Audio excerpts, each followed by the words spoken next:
Well, I came to Handsworth. I used to live in Dudley and I grew up with Danny Henry.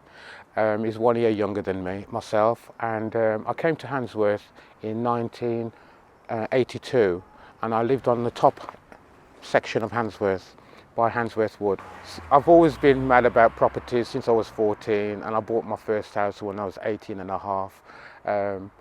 I've bought a number of different houses, I've renovated them. I've always tried to keep the character, modernised it to modern standards, but always try and keep the character of the building.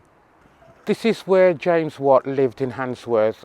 It's 2 miles from the centre of Birmingham.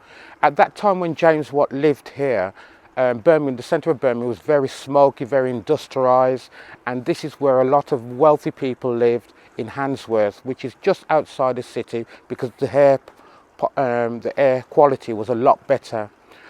His estate started on Radnor Road and the main gates was just right outside the lodge where a lot of important people came to visit him.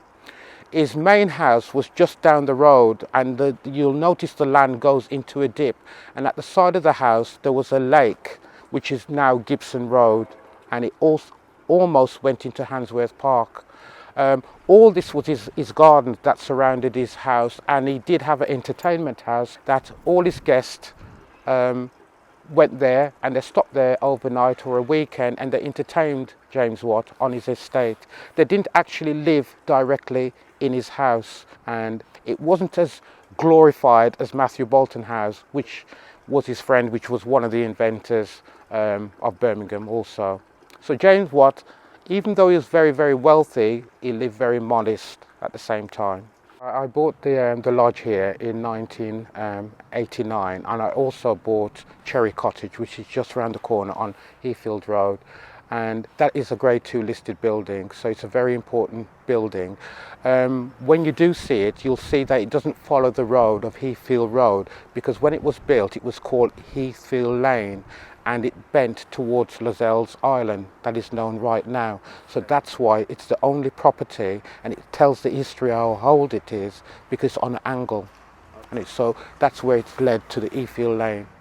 Yes, I want to make money too, but also I care about the building, and it's important at the end result that I'm happy with what I've done. If it's modern or traditional, it's got to look right, and I think this building is a stunning building. It never looked like this in '89 at all. It was a very, very small, on a large plot, very derelict, but it's very stunning to the area right now.